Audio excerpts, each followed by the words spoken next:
मित्रांनो, टोटल 15 घंटा प्रवास करून म्हणजे 714 किलोमीटरचा प्रवास करून आम्ही पोहोचलो आमच्या डेस्टिनेशनला. सो हे काय जय श्रीराम, आजच्या ब्लॉगची सुरुवात करतो आपण अकोला रेल्वे स्टेशनवरून. कारण की आम्ही चाललो ट्रिपवर. कुठे चाललो ते तुम्हाला उद्याच्या ब्लॉगमध्ये कळेल, पण आता आम्ही ट्रेनमध्ये चाललो. तर आजचा ट्रेनचा प्रवास आमचा पोंगिया कसा होते तर चला मग. तर इथं काढून घेऊ आम्ही सगळ्यात आधी तिकीट. कारण की तिकीट नाही तर काहीच नाही. हा काढते तिकीट. तर काढलं आम्ही तिकीट. आता जाणार आहे आम्ही डायरेक्ट ट्रेनमध्ये. तर काहीच आम्ही इकडे पोहून आलो. नाही ॲक्सिलेटर नाही. तर काही आम्ही इथं पहिल्यांदा चाललो ॲक्सिलेटरवर. पहिल्यांदा फर्स्ट टाईम. अबे भाई पाठवून येणार रे बाय. अचानक कसं वाटलं चालू आहे, बंद नाही एलिव्हेटर. आता येणार ट्रेनची फील, हवा गिवा आहे. बाकी पिक्चर भी बाकी आहे काहीच.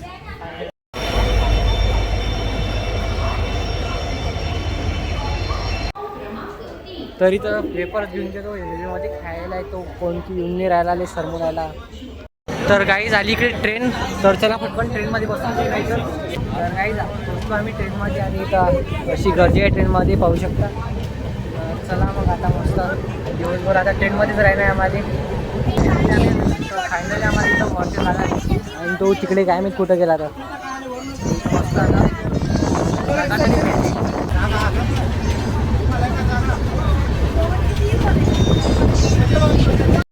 ये देखो भाई, यहाँ से भूसावल को ट्रेन निकल गई और यहाँ पे बैठे हैं. बोलो टिल्लू बाबा की जय. मैं बाबा टिल्लू.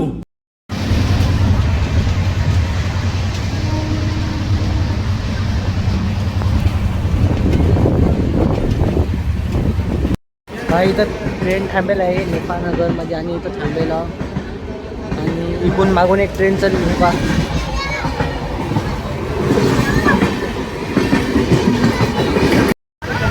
चला इथून निघाली संपूर्ण ट्रेन आपली. आणि तर काही इथं आलो आम्ही खंडव्यावर. तुम्ही गेस करा आम्ही कुठं चाललो. तर इथली ट्रेन आपली. मग काय दाखवू, काही चहा प्यायला का त्या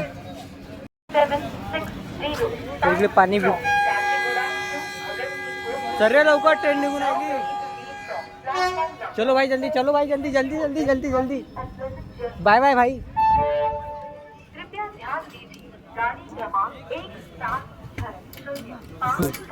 अरे लवकर भाई.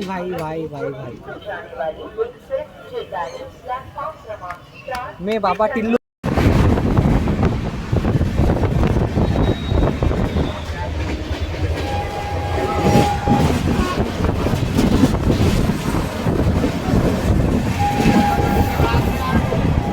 इकडे 6 घंटे झाला मला ट्रेनमध्ये प्रवास करताना आणि अधिक प्रवास फुटलेला आहे.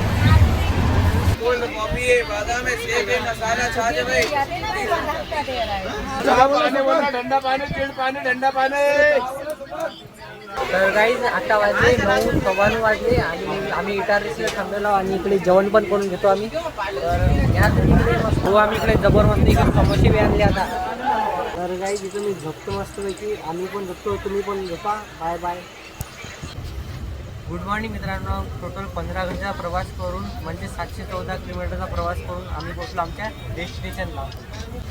गुड मॉर्निंग मित्रांनो, टोटल 15 घंटा प्रवास करून म्हणजे 714 किलोमीटरचा प्रवास करून आम्ही पोहोचलो आमच्या डेस्टिनेशनला.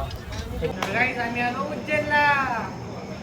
तर गाईस तुम्ही उद्याच्या ब्लॉगमध्ये पहा आम्ही दर्शन कसं प्रकारे घेतो आणि बस उद्याचा ब्लॉग पहा. बाय.